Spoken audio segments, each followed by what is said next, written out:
The man slid the envelope across the counter without looking at her.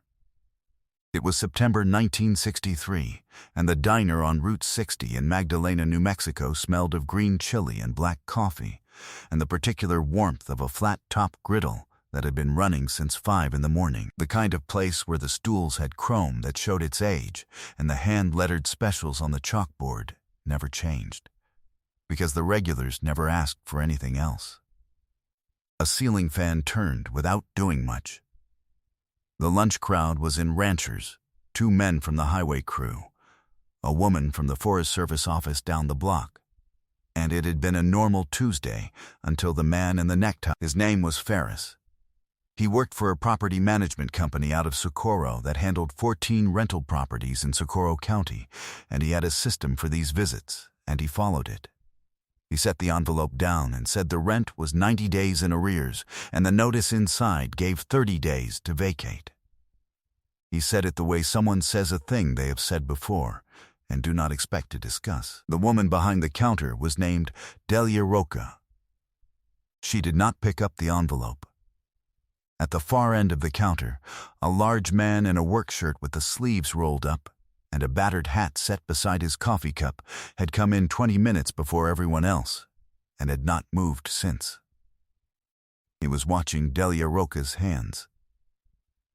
The diner on Route 60 in Magdalena had been there since 1938, built by a man named Arturo Rocha who had come up from Chihuahua in 1931 and worked road crews for 6 years until he had enough saved to lease the corner lot and put up a building with a lunch counter and 6 tables, and a kitchen that could seat 2 men side by side if neither of them was broad across the shore. Arturo had run it himself until 1951, when his heart began giving him trouble.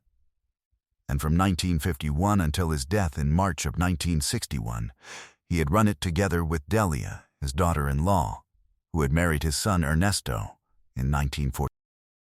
Ernesto Roca had been killed in Korea in November of 1950 at the Chosin Reservoir with the 7th Infantry Division. He was 26 years old. They had been married 3 years. Delia had stayed. She had a daughter, Marisol, who had been born in August 1950 and who did not remember her father except from photographs. She had a diner that needed running and a father-in-law who needed help running it, and those 2 facts together added up to a reason to stay, and she stayed. After Arturo died in 1961, the diner passed to Delia by the terms of his will. The building was leased from a property concern in Socorro, the same concern that was now represented by the man named Ferris. The lease had been Arturo's. When Arturo died, the concern had notified Delia that the lease would need to be renegotiated under her name, and the renegotiated terms had come in $40 a month higher than the original, and Delia had signed because the diner was the only thing she had, and she was not going to lose it over $40 a month. Except that the diner, in the spring and summer of 1963, had not been doing well enough to cover the $40 increase alongside everything else. A bypass had been graded on the east side of Magdalena that year, pulling the through traffic off Route 60, and the lunch trade had dropped by 1/3. Delia had let one of her 2 part-time girls go in May. She had been doing the morning shift alone since June. The rent had gone short in July. Then August. Then September. The envelope with the 30-day notice had been coming for 3 months.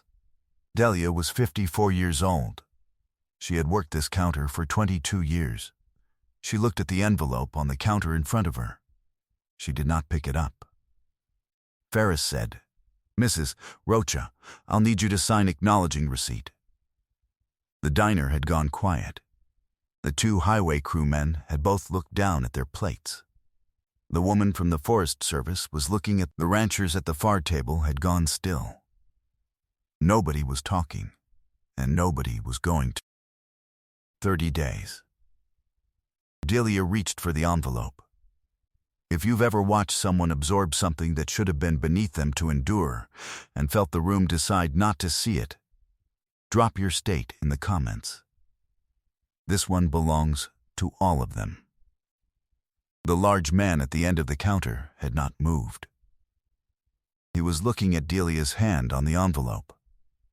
Then he set his coffee cup down. Slow, he picked up his hat, and he stood, and he walked the length of the counter the way he walked through every scene he had ever shot in 30 years, without any particular urgency, like a man who already knows how the scene ends and isn't in a hurry to get there.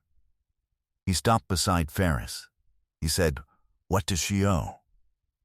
Ferris turned. He needed a moment. Then, "Another one," he said. "I'm sorry, I'm in the middle of a what does she owe." Ferris opened the folder he was carrying. He said the arrears were $270. He said with the late fees the total came to $310. The man said, "Write a receipt for $310. Ferris looked at him. "Write the receipt." The pen came out.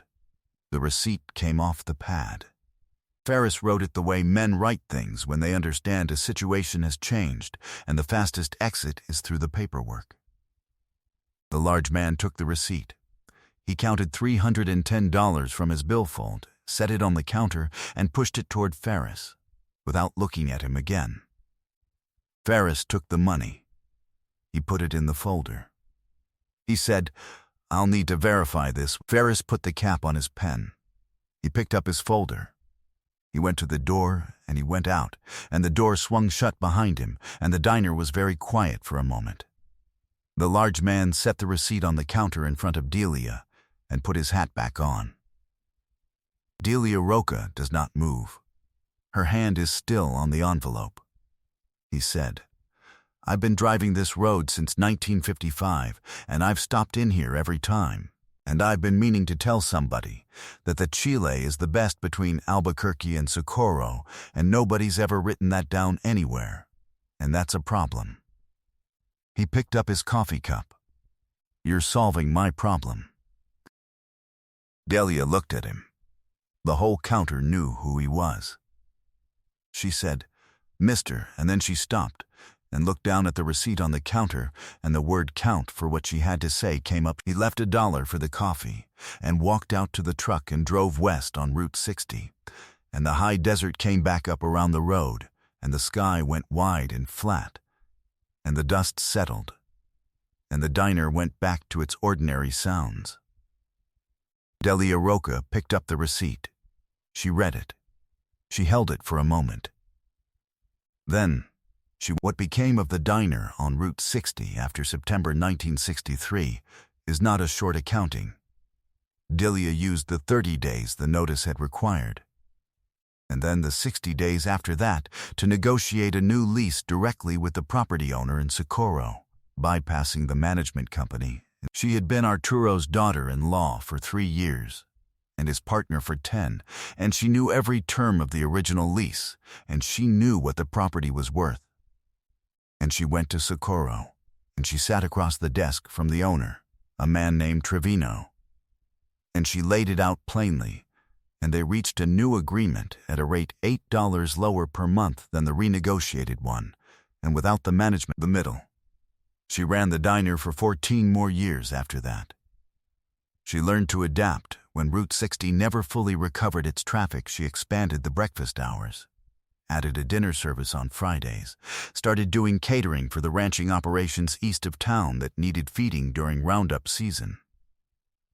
By 1970, she was running a tighter operation on lower overhead than the diner had seen since Arturo built, and she had hired back one of the girls she'd let go in May of 1963. Marisol Roca graduated from New Mexico State in 1972 with a degree in business administration.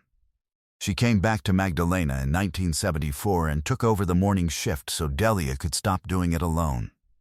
In 1978, when Delia retired at the age of 69, Marisol took full ownership of the diner and ran it for 21 more years, until 1999, when the building finally needed more work than the lease made sense for, and she closed it. 61 years the Roca name had been on that counter. 1938 to 1999. Marisol had a son, Ernesto, named for the grandfather he never met. He became a teacher in Socorro County and taught 7th grade history for 27 years. He has said in interviews with the local paper that his grandmother used to tell the story of the September morning, not often and not dramatically, just as a thing that happened and a thing worth knowing happened. He has said she always ended it the same way. She would say, "Some people see what's in front of them, and some people don't." And that morning a man came in, the receipt from that morning, $310, dated September 17, 1963, written on a pad by a man named Ferris, who folded and left, is in a small frame on the wall of Marisol's house in Magdalena. The frame is painted the same blue as the trim on the old diner. Marisol painted. The afternoon light comes through the west window in September and crosses that frame the way September light crosses things in New Mexico, long and amber and patient. And the receipt sits in it, the way a thing sits when it has earned its place on the wall. And the room is. John Wayne never said a word about Route 60 or Magdalena or a diner that smelled of green chili and a counter he had been stopping at since 1955. Not to his co-stars, not to his director, not in any of the interviews he gave across the 16 years he had remaining. Not in any letter anyone has found in the time since. He drove west that morning and was back on set in Arizona by 3 o'clock, and the $310 was simply part of the day, unrecorded, unremarked upon, nobody's business but his own. There is a kind of man who walks the length of a counter, not because he has worked out whether he should, but because the only question that actually presents itself is whether he can. And the answer, and so he does. Who understands that what a woman earns by 22 years of showing up and doing the work and staying, when the reason to stay has gone and staying anyway, is not something a man in a necktie with a folder should be able to take away in 30 days? Who pays the bill and calls it even, and means it. Some things are not, they are just the correction of an error, made by a man who happened to be sitting at the right end of the counter. If this story found you, pass it to someone who needs it. Subscribe if you haven't yet. There are more of these, and everyone deserves to be told. And unfortunately, they don't make men like John Wayne.